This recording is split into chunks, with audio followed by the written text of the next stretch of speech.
ప్రపంచంలో వేగంగా విస్తరిస్తున్న ఎబోలా వైరస్ నియంత్రణకు పూర్తి స్థాయిలో ఏర్పాట్లు చేసినట్లు రుయాసు ఆసుపత్రి వైద్యులు తెలిపారు.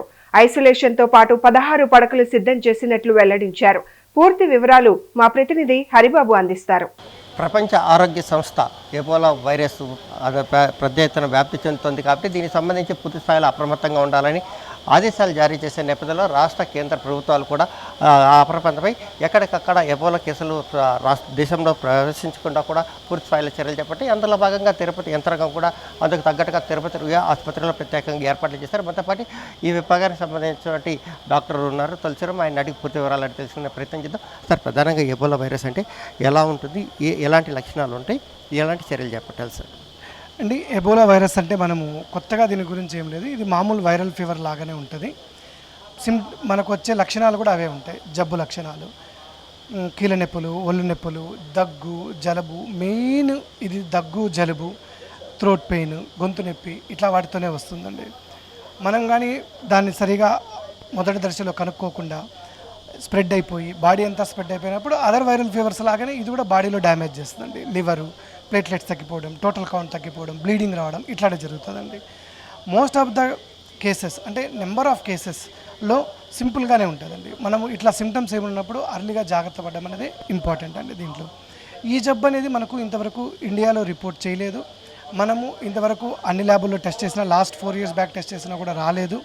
ఇప్పుడు ఏమంటే అక్కడ అవుట్ బ్రేక్ వచ్చింది, కరోనా లాగా అవుట్ బ్రేక్ వచ్చింది కాబట్టి గవర్నమెంట్ వాళ్ళు ముందే అప్రమత్తమయ్యి మనందరినీ జాగ్రత్త ప్రికాషన్స్ తీసుకోమని చెప్పున్నారు. కాబట్టి మనము గవర్నమెంట్ ఆదేశం ప్రకారం మనం డిస్ట్రిక్ట్ కలెక్టర్, డిఎంహెచ్ఓ గారి ఆదేశం ప్రకారం, మా మంత్రి వారి ఆదేశం ప్రకారం మనం ఐసోలేషన్ వార్డు, సపరేషన్, స్క్రీనింగ్ టెస్టులు అండ్ ట్రీట్మెంట్ ప్రోటోకాల్స్ అవన్నీ రెడీ చేసుకొని మనం ఇప్పుడు 30 మందికి అవసరమైతే, ఎమర్జెన్సీగా అవసరమైతే రెడీ అయ్యేట్లు మనము రెడీ అయి ఉన్నామండి. ఇప్పటికైతే మనకు ఏమీ కేసు రిపోర్ట్లు ఇండియాలో అయితే ఏం లేవండి. ప్రజలకు చెప్పేది ముఖ్యంగా ఏమంటే ఇట్లాంటి సిమ్టమ్స్ ఏమన్నప్పుడు కొద్దిగా జాగ్రత్తని ముందే చూసుకొని కొద్దిగా జాగ్రత్త పడితే మంచిదండి. అర్లీగా ట్రీట్మెంట్ తీసుకున్నారంటే ఇది మామూలు వైరల్ ఫీవర్ లాగానే 3-4 daysలో తగ్గే. ప్రధానంగా లక్షణాలు ఏమంటే ఏ కారణంగా వస్తుంది సార్? ఇది లక్షణాలు ఎట్లా వస్తుందంటే మనిషి నుంచి మనిషికి స్ప్రెడ్ అవ్వడానికి ఒక మనిషి ఫస్ట్ మనిషికి ఎక్కడి నుంచి వస్తుందంటే ఇవి కోతుల నుంచి కానీ, బ్యాట్స్ నుంచి కానీ, ఫ్రూట్స్, కంటామినేటెడ్ ఫ్రూట్స్ కానీ అది వైరస్లో కంటామినేట్ అయినప్పుడు అట్లాంటప్పుడు వాళ్ళ నుంచి ఆ మనిషికి వస్తుంది. ఆ మనిషి నుంచి అదర్ మనిషికి ఎట్లా వస్తుందంటే దగ్గు, జలుబు తగ్గినప్పుడు మనం ఆ తుంపర మన మీద పడినప్పుడు, లేదా ఆ చేతుల్లో మనకు ఆ అడ్డబెట్టుకున్నప్పుడు, ఆ చేతులతో వేరే వాళ్ళకి సెకండ్ ఇచ్చినప్పుడు, చేతులు వాష్ చేసుకోకుండా అట్లాంటప్పుడు మనకు ఇది వస్తుందండి. ఒకరి నుంచి ఒకరికి లక్షణాలు వైరల్ ఫీవర్ లాగానే ఉంటాయి.